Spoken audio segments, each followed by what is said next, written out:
Pinulong kahapon ng Malacanang ang mga matataas na opisyal ng oil companies. Naging sentro ng talakayan ang problemang kinakaharap ng bansa sa supply ng langis dahil sa gulo sa gitnang silangan. Ang detalye ng ulat ihahatid ni Nel Maribohoc live. Nel, ano yung mga napag-usapan sa pulong sa palasyo kasama itong mga malalaking kumpanya ng langis?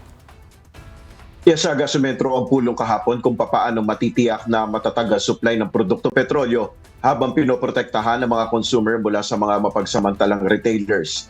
Ayon kay Executive Secretary Ralph Recto, tumutok ang pagpupulong kasama ang mga oil companies sa supply at presyo kung papaano matitiyak na stable ito sa gitna ng gulo sa Middle East.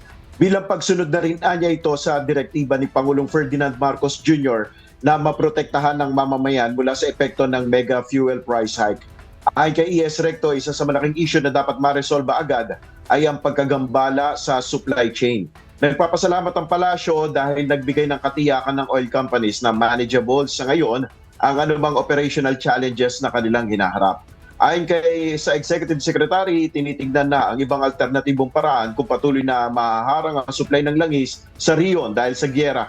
Isa niya sa malaking hakbang ni Pangulong Marcos ay ang pagsertipika niya bilang urgent bill ang panukalang magbibigay ng kapangyarihan sa Pangulo na suspindihin o bawasan ang ipinapataw na excise taxes sa petroleum products. Ayon sa opisyal, nais ni Pangulong Marcos na makarating ang panukalang batas sa kanyang tanggapan sa madaling panahon para agad na mapirmahan. Sa panig naman ni Energy Secretary Sharon Garin, pinaalalahanan niya ang mga kumpanya ng langis na tiyaking tama ang adjustment sa presyo sa mga gasolinahan at dapat ito ay sumasalamin sa totoong sitwasyon ng merkado.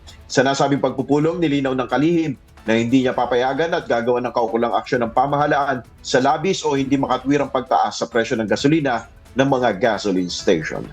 Yan muna ang ating update. Balik sa iyo, Aga. Maraming salamat, Nel Maribohoc.